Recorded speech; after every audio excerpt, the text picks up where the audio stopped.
भेड़ों की कौन सी नस्ल राजस्थान में पाई जाती है? बताइए, भेड़ों की कौन सी नस्ल राजस्थान में पाई जाती है? दोस्तों इसका तो राइट आंसर हो जाएगा, बताइए। दोस्तों देखिए, अगर मैं बोलूं आपको तो देखिए, चोकला है, मगरा है, नाली है, पुंगल है, मारवाड़ी है, सोनाड़ी है, तो दोस्तों ये सभी नस्ल हैं, ये राजस्थान में पाई जाती है। तो यहाँ पर अपना इसमें राइट आंसर हो जाएगा उपरोक्त सभी। 4 नंबर का जो ऑप्शन है वो इसका बिल्कुल सही उत्तर हो जाएगा। राज्य में दोस्तों भेड़ प्रजनन केंद्र है, वो कहाँ पर है? तो फतेहपुर सीकर में, और बाकलिया ये डीडवाना चमन में है। ठीक है, यहाँ पर 4 नंबर ऑप्शन बिल्कुल सही। देखिए सेकंड नंबर का प्रश्न है, राजस्थान में भैंस प्रजनन केंद्र स्थित है, भैंस प्रजनन केंद्र स्थित है, तो दोस्तों कहां पर है ये? तो भैंस प्रजनन केंद्र वल्लभ नगर उदयपुर में है। तो यहाँ पर अपना इसमें राइट आंसर क्या हो जाएगा? वल्लभ नगर उदयपुर में भैंस प्रजनन केंद्र स्थित है। 1 नंबर का ऑप्शन राइट आंसर हो जाएगा। और दोस्तों राजस्थान का भैंसों की संख्या की दृष्टि से दोस्तों दूसरा स्थान है देश में, ये भी आपको इसमें याद रखना है।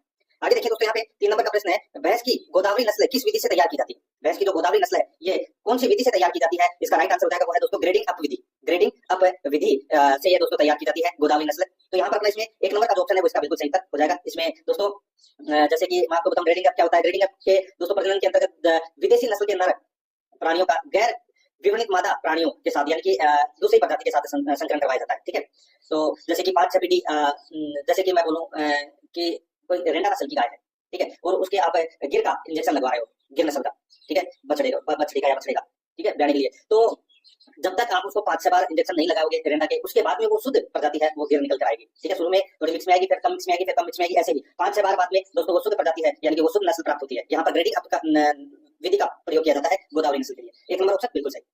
देखिए 4 नंबर का प्रश्न, पशुओं में निषेचन की प्रक्रिया होती है, तो दोस्तों पशुओं में निषेचन की प्रक्रिया है वो होती है, तो ये कहां पर होती है? तो दोस्तों इसका जो राइट आंसर हो जाएगा वो होता है दोस्तों डिंब वाहिनियों की पुटन नलिका में, डिंब वाहिनियों की पुटन नलिका में निषेचन की प्रक्रिया होती है। यहाँ पर 2 नंबर का ऑप्शन बिल्कुल सही उत्तर हो जाएगा। आगे देखिए, यहाँ पे 5 नंबर का प्रश्न है, मेथिलीन ब्लू रिडेक्टेस परीक्षण का प्रयोग किया जाता है, बताइए। मेथिलीन ब्लू रिडेक्टेस परीक्षण का प्रयोग किया जाता है, तो दोस्तों इसका राइट आंसर हो जाएगा इसका प्रयोग शुक्राणुओं की गतिशीलता के लिए किया जाता है दोस्तों। यहाँ पर 3 नंबर का ऑप्शन बिल्कुल सही उत्तर हो जाएगा। आगे देखिए, यहाँ पे 6 नंबर का प्रश्न है, दूध में उपस्थित पोषक तत्वों की मात्रा के संबंध में कौन सा कथन असत्य है? कौन सा कथन इसमें असत्य है वो बताना है दोस्तों। देखिए एक तरफ पोषक तत्व है, दूसरी तरफ है मात्रा है दोस्तों। यहाँ पर देखिए दूध में उपस्थित पोषक तत्व दे रखे हैं और दूसरी तरफ मात्रा दे रखी है। देखिए ठोस अवयव की मात्रा दोस्तों यहाँ पे 12.9% है, बिल्कुल सही है। वसा की दोस्तों 4% है, बिल्कुल सही है। कैसीन 3.9%, ये गलत हो जाएगा दोस्तों। कैसीन की जो मात्रा है वो 2.5% होती है। लैक्टोज की दोस्तों 4.9% होती है, बिल्कुल सही है। और दूध का जो सफेद रंग है वो दोस्तों कैसीन की उपस्थिति के कारण ही होता है, ये भी आपको इसमें याद रखना है। और दूध में पाए जाने वाला कुल प्रोटीन 4% होता है। यहाँ पर अपना इसमें राइट आंसर क्या हो जाएगा? 3 नंबर का ऑप्शन बिल्कुल सही हो जाएगा। जैसे कि गाय का दूध पीला प्रोटीन की वजह से होता है, उसी प्रकार दोस्तों जो दूध का जो सफेद रंग है वो कैसीन की उपस्थिति के कारण होता है, ये भी आपको इसमें याद रखना है। इसमें तीसरा नंबर का ऐसा दे रखा था, 3 नंबर ऑप्शन बिल्कुल सही। आगे देखिए 7 नंबर का प्रश्न है, निम्न में से किस पशु का दुग्ध श्रवण काल सर्वाधिक होता है? किस पशु का दुग्ध श्रवण काल सर्वाधिक होता है? यहाँ पर अपना इसमें राइट आंसर क्या हो जाएगा दोस्तों? देखिए ऊँटनी का जो दूध होता है उसका जो श्रवण काल है वो दोस्तों आप 1 साल से 1.25 साल तक, यानी कि दोस्तों मैं आपको बोलूं कि 370 से 410 दिन तक इसका श्रवण काल है, किसका? ऊँटनी के दूध का। तो यहाँ पर अपना इसमें राइट आंसर हो जाएगा 2 नंबर का ऑप्शन बिल्कुल सही उत्तर इसमें हो जाएगा। भैंस के दूध का श्रवण काल है वो दोस्तों 200 से 300 दिन होता है, और घोड़ी का जो दूध है वो दोस्तों 90 से 180 दिन का इसका श्रवण होता है। ठीक है, यहाँ पर अपना इसमें राइट आंसर हो जाएगा 2 नंबर का ऑप्शन बिल्कुल सही, ऊँटनी का दूध।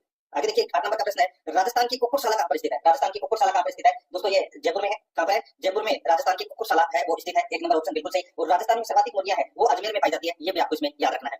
1 नंबर ऑप्शन बिल्कुल सही। आगे देखिए, एक ब्रीडिंग यूनिट में कितने चूजे होते हैं? एक ब्रीडिंग यूनिट में कितने चूजे होते हैं दोस्तों? इसका जो राइट आंसर हो जाएगा वो है इसमें कितने चूजे होते हैं? तो दोस्तों एक ब्रीडिंग यूनिट में 250 चूजे होते हैं। कितने होते हैं? 250। यहाँ पर 2 नंबर का जो ऑप्शन है वो इसका बिल्कुल सही उत्तर इसमें हो जाएगा, याद रखना। ठीक है, 250 चूजे होते हैं। आगे देखिए 10 नंबर का प्रश्न है, अंडे देने वाली मुर्गियों के लिए आदर्श तापमान होता है। अंडे देने वाली मुर्गियों के लिए आदर्श तापमान होता है तो वो कितना होता है दोस्तों? इसका जो राइट आंसर हो जाएगा वो है अंडे देने वाली मुर्गियों के लिए आदर्श तापमान है वो 55 डिग्री से 65 डिग्री फ़ारेनहाइट तक होता है। तो यहाँ पर अपना इसमें 2 नंबर का जो ऑप्शन है वो इसका बिल्कुल सही उत्तर हो जाएगा, याद रखना। ठीक है दोस्तों, चाहे परीक्षा में 40 पूछे जाए, चाहे 35 प्रश्न पूछे जाए, ठीक है दोस्तों, 30 से कम तो प्रश्न पूछे जाएंगे नहीं। ठीक है, तो जितने भी प्रश्न पूछे जाए आपको अपने प्रश्न सही करने हैं। ठीक है, चाहे वो 35 है, चाहे वो 40 है, चाहे वो 45 है, चाहे वो 50 है। ठीक है, तो कमेंट में ऐसे नहीं लिखा करो कि 25 क्वेश्चन आएंगे, अरे 25 क्वेश्चन आएंगे तो 25 सही कर लेना, लेकिन पशुपालन से संबंधित ही क्वेश्चन है सिलेबस के अकॉर्डिंग। ठीक है, आगे देखिए यहाँ पे 11 नंबर का प्रश्न है, साइलेज की नमी की मात्रा होती है दोस्तों, साइलेज में नमी की जो मात्रा होती है वो कितनी होती है बताइए दोस्तों। इसका जो राइट आंसर हो जाएगा वो है इसमें, देखिए साइलेज में नमी की जो मात्रा है वो 60 से 70% तक रहती है। तो यहाँ पर अपना इसमें 3 नंबर का जो ऑप्शन है वो इसका बिल्कुल सही उत्तर इसमें हो जाएगा दोस्तों। जो साइलेज ये एक चारे का प्रकार है। ठीक है, और दोस्तों इसमें मैं आपको बताऊं, जैसे कि कोई हरा चारा है वो अभी गीला है, गीला अवस्था में उसको गड्ढे में दबा कर रख दिया जाता है। ठीक है, उसको कहते हैं साइलोइंग विधि। और दोस्तों उस विधि द्वारा जो वस्तु बनकर तैयार होती है उसको बोलते हैं साइलेज। उसमें ये चारे का प्रकार है और ये इसमें नमी की मात्रा 60 से 70% तक रहती है। यहाँ पर 3 नंबर ऑप्शन बिल्कुल सही।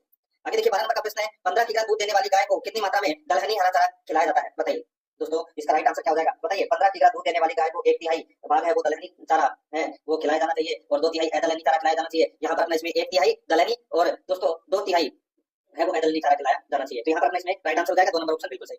आगे देखिए 13 नंबर का प्रश्न है, निम्न में से कौन सा अच्छे चारागाह का गुण नहीं है? तो कौन सा अच्छा या अच्छे चारागाह का गुण नहीं है? यहाँ पर आप देख सकते हैं दोस्तों, इसमें अच्छे चारागाह पर छायादार वृक्ष की उपस्थिति होनी चाहिए, बिल्कुल सही है। अच्छे चारागाह की भूमि कठोर होनी चाहिए, बिल्कुल सही है। अच्छे चारागाह में मिश्रण वाली घासों का प्रयोग होना चाहिए, तो दोस्तों ये भी बिल्कुल सही है। अच्छे चारागाह में सॉरी अच्छे चारागाह खरपतवार युक्त होनी चाहिए, ये गलत हो जाएगा दोस्तों। दोस्तों खरपतवार और जहरीले पौधे वाले नहीं होनी चाहिए अच्छे चारागाह, ठीक है। तो यहाँ पर अपना इसमें राइट आंसर क्या हो जाएगा, वो है 4 नंबर का जो ऑप्शन है उसका बिल्कुल सही हो जाएगा, ये गुण नहीं है। 14 नंबर का प्रश्न इसमें देखिए, वक्सीय उदरीय श्वसन किस जानवर में देखने को मिलता है? वक्सीय उदरीय श्वसन किस जानवर में देखने को मिलता है? दोस्तों इसका राइट आंसर हो जाएगा ये घोड़े में देखने को मिलती है दोस्तों, ठीक है, घोड़े में। यहाँ पर अपना इसमें राइट आंसर क्या हो जाएगा, 1 नंबर ऑप्शन बिल्कुल सही। दोस्तों घोड़े की जो श्वसन गति है वो 8 से 16 मिनट प्रति मिनट होती है दोस्तों, 8 से 16 प्रति मिनट, ये भी आपको इसमें याद रखनी है, ठीक है। और दोस्तों घोड़े के शरीर का जो औसत तापमान होता है वो 38 डिग्री सेल्सियस होता है, ये भी आपको इसमें याद रखना है। यहाँ पर 1 नंबर ऑप्शन बिल्कुल सही। 15 नंबर का प्रश्न है, इसमें देखिए निम्न को सुमेलित कीजिए। एक तरफ दोस्तों पशु है, दूसरी तरफ श्वसन गति प्रति मिनट है, श्वसन गति प्रति मिनट है दोस्तों। यहाँ पर आप देख सकते हैं इसमें देखिए ये जो श्वसन वाला सिलेबस में टॉपिक है, कभी आप ऐसे सोचो कि श्वसन के क्वेश्चन कहां से आ गए, तो श्वसन भी टॉपिक में है नए सिलेबस के अंदर। एक बार बता देता हूं सिलेबस में क्या क्या है। जंतुओं में जनन, पाचन, श्वसन, प्रमुख रोग, विशेषताएं, आवास, संरक्षण, पशु उत्पादक के पोषक मान, पशु कृषि, कुक्कुट पालन, आधुनिक विश्व के चरवाहे, वन्य प्राणी और उनका जीवन, और वन्य जीव संसाधन। तो वन्य जीव संसाधन के अंदर तो आपकी सारी चीजें आ गई। देखिए घोड़ा दोस्तों, घोड़े की जो श्वसन गति है, ठीक है, वो कितनी है, मैंने भी आपको बताया 8 से 16 प्रति मिनट है। सुअर की जो है वो है दोस्तों 8 से 18 प्रति मिनट है श्वसन गति, और गाय की है दोस्तों 20 से 25 मिनट है, सॉरी 20 से 25 श्वसन गति प्रति मिनट, ठीक है। और भेड़ की है दोस्तों 12 से 20 प्रति मिनट। तो यहाँ पर अपना इसमें राइट आंसर क्या हो जाएगा, वो हो जाएगा दोस्तों इसमें BCAD अपना इसमें राइट आंसर हो जाएगा, यानी कि अपना इसमें 4 नंबर का ऑप्शन बिल्कुल सही हो जाएगा। 16 नंबर का प्रश्न इसमें देखिए, निम्न में से किस रोग का वाहक लाल कृमि है? दोस्तों किस रोग का वाहक है वो लाल कृमि है? दोस्तों इसका जो राइट आंसर हो जाएगा वो है इसमें दोस्तों देखिए स्ट्रोगालोसिस रोग का जो वाहक है वो है दोस्तों लाल कृमि। यहाँ पर 2 नंबर का जो ऑप्शन है वो इसका बिल्कुल सही हो जाएगा। और ये दोस्तों पशुओं के आहार नाल में बड़ी आंत में पाए जाने वाला ये कृत्रिम रक्त पिशाचु है, ठीक है। तो यहाँ पर अपने इसमें राइट आंसर हो जाएगा 2 नंबर ऑप्शन सही। आगे देखिए, खुरपका मुंहपका रोग में खुर धोने हेतु फुट बाथ में काम आने वाला है, या काम आता है, बताइए क्या काम आता है? खुरपका मुंहपका रोग में खुर धोने हेतु फुटबाथ के रूप में क्या प्रयोग में लिया जाता है? तो दोस्तों नीला होता है वो प्रयोग में लिया जाता है। यहाँ पर 4 नंबर का ऑप्शन बिल्कुल सही हो जाएगा, ये आपको इसमें याद रखना है, ठीक है। आगे देखिए 18 नंबर का प्रश्न है, प्रगतिशील पशुपालक के पास कितने उन्नत पशु होने चाहिए? प्रगतिशील पशुपालक के पास कितने उन्नत नस्ल के पशु होने चाहिए? तो न्यूनतम दोस्तों 5 पशु है वो होने चाहिए। यहाँ पर 3 नंबर का ऑप्शन बिल्कुल सही था, इसमें हो जाएगा। 19 नंबर का प्रश्न इसमें देखिए, भारत में सामुदायिक विकास योजना का प्रारंभ कब किया गया? भारत में सामुदायिक विकास योजना का प्रारंभ है वो कब किया गया? इसका राइट आंसर हो जाएगा वो है दोस्तों ये 2 अक्टूबर 1952 को, 2 अक्टूबर 1952 को भारत में सामुदायिक विकास योजना का प्रारंभ किया गया। 2 नंबर का ऑप्शन बिल्कुल सही। आगे देखिए 20 नंबर का प्रश्न है, FMD रोग मुख्यतः होता है, FMD रोग मुख्यतः होता है, तो दोस्तों यानी कि FMD मतलब खुरपका मुंहपका रोग, ठीक है। ये रोग मुख्यतः कब होता है? तो ये सर्दियों में अधिक होता है दोस्तों, ठीक है। तो यहाँ पर अपना इसमें राइट आंसर क्या हो जाएगा, सर्दियों में। 3 नंबर का जो ऑप्शन है वो इसका बिल्कुल सही हो जाएगा। आगे देखिए दोस्तों, यहाँ पे 21 नंबर का प्रश्न है, ग्रीष्म ऋतु में पशुओं में किस तत्व की कमी से पीका रोग हो जाता है? बताइए किस तत्व की कमी से पीका रोग हो जाता है? तो इसका जो राइट आंसर हो जाएगा दोस्तों ये पीका रोग मतलब भूख न लगना, ठीक है। और ये दोस्तों फास्फोरस की कमी से ऐसा हो जाता है। यहाँ पर अपना इसमें 3 नंबर का जो ऑप्शन है वो इसका बिल्कुल सही हो जाएगा। आगे देखिए 22 नंबर का प्रश्न है, वर्ष 2022-23 में भारत में कुल ऊन उत्पादन कितना हुआ है? वर्ष 2022-23 में भारत में कुल ऊन उत्पादन कितना हुआ है? दोस्तों इसका जो राइट आंसर हो जाएगा वो है इसमें कितना हुआ है? तो इसका जो राइट आंसर हो जाएगा दोस्तों ऊन उत्पादन की मैं यहाँ पे बात कर रहा हूँ, तो दोस्तों वो है 33.31 मिलियन किलो, 33.31 मिलियन किलो ये भारत में कुल ऊन उत्पादन हुआ है 2022-23 के अनुसार। तो यहाँ पर 3 नंबर का ऑप्शन बिल्कुल सही हो जाएगा। आगे देखिए दोस्तों, यहाँ पे भारत में कुल मांस उत्पादन में सर्वाधिक योगदान है किस प्रजाति का है? तो सर्वाधिक योगदान है वो दोस्तों मुर्गी के मांस का योगदान है, वो लगभग 51% है। यहाँ पर अपना 1 नंबर का ऑप्शन बिल्कुल सही हो जाएगा। देखिए वो आपको ऐसा पेपर है वो परीक्षा में देखने को मिलेगा। आगे देखिए, उत्तर भारत में भैंस की सबसे अधिक दूध उत्पादक नस्ल का नाम क्या है? तो दोस्तों सबसे अधिक दूध देने वाली भैंस की नस्ल का नाम है वो है दोस्तों मुर्रा नस्ल। यहाँ पर 4 नंबर का ऑप्शन बिल्कुल सही हो जाएगा। और दोस्तों प्रति ब्याज पर 2000 से 2500 लीटर तक ये क्या करती है, दूध देती है, ठीक है। ये भी आपको इसमें याद रखना है। तो यहाँ पर अपना इसमें 1 नंबर ऑप्शन बिल्कुल सही। आगे देखिए, फाइबर को ऊन में संसाधित करने का प्रथम चरण है, फाइबर को ऊन में संसाधित करने का प्रथम चरण है, तो वो कौन सा है? दोस्तों इसका जो राइट आंसर हो जाएगा उसको बोलते हैं कतरन, बोलते हैं, क्या बोलते हैं, कतरन। यहाँ पर 1 नंबर का ऑप्शन बिल्कुल सही हो जाएगा, ठीक है। आगे देखिए दोस्तों, यहाँ पे 26 नंबर का प्रश्न है, वर्मी कंपोस्ट में पौधों के लिए आवश्यक सूक्ष्म पोषक तत्व होता है, वर्मी कंपोस्ट में पौधों के लिए आवश्यक सूक्ष्म पोषक तत्व होता है। इसका राइट आंसर क्या हो जाएगा? वो जाएगा दोस्तों इसमें जिंक तांबा कोबाल्ट, जिंक तांबा कोबाल्ट है दोस्तों। इसका राइट आंसर हो जाएगा वो है ये सभी 4 नंबर का ऑप्शन बिल्कुल सही हो जाएगा। आगे देखिए दोस्तों, यहाँ पे किस पशु की हड्डियों का उपयोग मूर्तियों के निर्माण में किया जाता है? बताइए कौन से पशु की हड्डियों का उपयोग मूर्तियों के निर्माण में किया जाता है? दोस्तों इसका राइट आंसर हो जाएगा वो है देखिए ऊंट की हड्डियां, ठीक है दोस्तों। ऊंट की हड्डियां हाथी के दांत के समान कठोर होती है और लंबे समय तक ये सफेद बनी रहती है, इसलिए इनका उपयोग है वो मूर्ति के निर्माण में किया जाता है। यहाँ पर अपना इसमें 2 नंबर का ऑप्शन बिल्कुल सही इसमें हो जाएगा। दोस्तों क्लास को लाइक नहीं किया तो एक बार सभी के सभी मित्र हैं वो फटाफट क्लास को लाइक करें और अपने दोस्तों के पास में शेयर, फेसबुक व्हाट्सएप ग्रुप पे शेयर जरूर करें। वो शानदार चीज है, शांति से देखोगे तो दोस्तों आपका इस पार्ट के अंदर एक भी प्रश्न है वो गलत नहीं होगा। शर्त यही है आपको पूरी क्लास देखनी है, शांति से सुनना है और रोजाना आपको मेरे साथ में चलना है। 28 नंबर का प्रश्न इसमें देखिए, पशुओं में कर्तन दांत की कुल संख्या होती है, कर्तन दांत की कुल संख्या है होती है वो होती है दोस्तों 8। कर्तन दांत की संख्या कितनी होती है? 8, यानी कि 4 जोड़ी होती है, तो 4 जोड़ी का मतलब 8 हो गए, ठीक है। और ये कर्तन दांत है ये गाय भैंस और बकरी के निचले वाले जबड़े में पाए जाते हैं, ये भी आपको इसमें याद रखना है। 3 नंबर ऑप्शन बिल्कुल सही। आगे देखिए 29 नंबर का प्रश्न है, भेड़ बकरियों को कितने वर्ष की आयु में प्रौढ़ माना जाता है? तो दोस्तों भेड़ बकरियों को कितने वर्ष की आयु में प्रौढ़ माना जाता है? इसका जो राइट आंसर हो जाएगा वो है दोस्तों देखिए 5 वर्ष की आयु में प्रौढ़ माना जाता है, ठीक है। और 3 वर्ष की आयु में बकरी पूर्णतः विकसित हो जाती है। यहाँ पर अपने इसमें राइट आंसर हो जाएगा 5 वर्ष। 3 नंबर का ऑप्शन बिल्कुल सही। 30 नंबर का प्रश्न है, इसमें देखिए बीमा कंपनी द्वारा गाय का बीमा करने के लिए निर्धारित आयु सीमा कितनी है? तो दोस्तों बीमा कंपनी द्वारा गाय का बीमा करने के लिए निर्धारित आयु सीमा है वो है दोस्तों कितनी? तो इसका जो राइट आंसर हो जाएगा वो है दोस्तों इसमें देखिए गाय की मैं बात करूं तो दोस्तों गाय की है 3 से 10 वर्ष। ठीक है, यहाँ पे तो 1 नंबर का ऑप्शन बिल्कुल सही हो जाएगा। और भैंस के लिए पूछा जाए तो दोस्तों भैंस के लिए है 4 से 12। ठीक है, तो ये भैंस के लिए है, तो यहाँ पर इसमें 1 नंबर का ऑप्शन बिल्कुल सही हो जाएगा।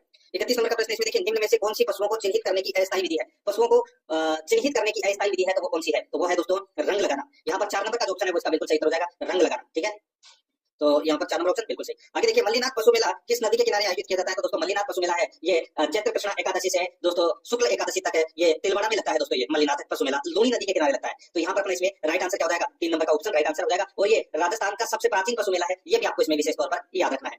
आगे देखिए 33 नंबर का प्रश्न है, 20वीं पशुगणना के अनुसार भारत में कुल पशुधन है। भारत में कुल पशुधन कितने हैं? तो दोस्तों भारत में कुल पशुधन है 53.58 करोड़। 53.58 करोड़ ये कुल पशुधन है। 3 नंबर का जो ऑप्शन है वो इसका बिल्कुल सही इसमें हो जाएगा।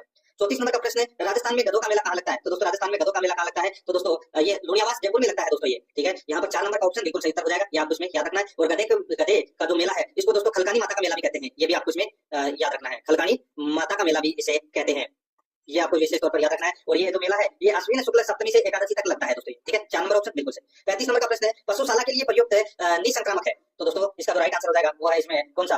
तो दोस्तों देखिए यहाँ पे पशुशाला के लिए प्रयुक्त है निसंक्रामक है तो वो है दोस्तों इसमें लाल दवा है, फार्मलिन है, फिनॉल है। तो इसका राइट आंसर हो जाएगा ये सभी 4 नंबर ऑप्शन बिल्कुल सही। आगे देखिए गौशाला में यदि पशु की शरीर पर चींचड़ी या जुएं नजर आए तो पशु पर किस कीटनाशक का छिड़काव करना चाहिए? तो दोस्तों ये जैसे मान लीजिए कि पशु के शरीर पर चींचड़े या जुएं नजर आए तो किस कीटनाशक का छिड़काव है वो करना चाहिए? तो दोस्तों इसका राइट आंसर हो जाएगा मेथालियान। मेथालियान है इसका छिड़काव है वो करना चाहिए, मेथालियान या पैराथियान के घोल का दोस्तों छिड़काव करना चाहिए। और महीने में कम से कम एक बार इस दोस्तों कीटनाशक का छिड़काव है वो छत पर या फर्श पर है वो करना चाहिए। यहाँ पर अपना इसमें राइट आंसर 3 नंबर ऑप्शन बिल्कुल सही। 37 नंबर का प्रश्न है, निम्न में से किस स्थान पर आरसीडीएफ द्वारा संचालित पशु आहार संयंत्र स्थापित नहीं है? तो दोस्तों यहाँ पर मैं आपको बताऊं कि आरसीडीएफ द्वारा संचालित पशु आहार संयंत्र स्थापित नहीं है। तो ये आरसीडीएफ होता क्या है? तो ये राजस्थान राज्य सहकारी डेयरी फेडरेशन है। इसकी स्थापना दोस्तों 1977 जयपुर में की गई थी। और इसके द्वारा संचालित पशु आहार संयंत्र स्थापित नहीं है, तो वो कहां पर नहीं है दोस्तों? यहाँ पर देखिए इसमें कालाडेरा में है, नदबई में है, लेबिया कला में है, नारवा खिचिया में नहीं है। ठीक है, लांबिया खिचिया में नहीं है, लांबिया कला में है।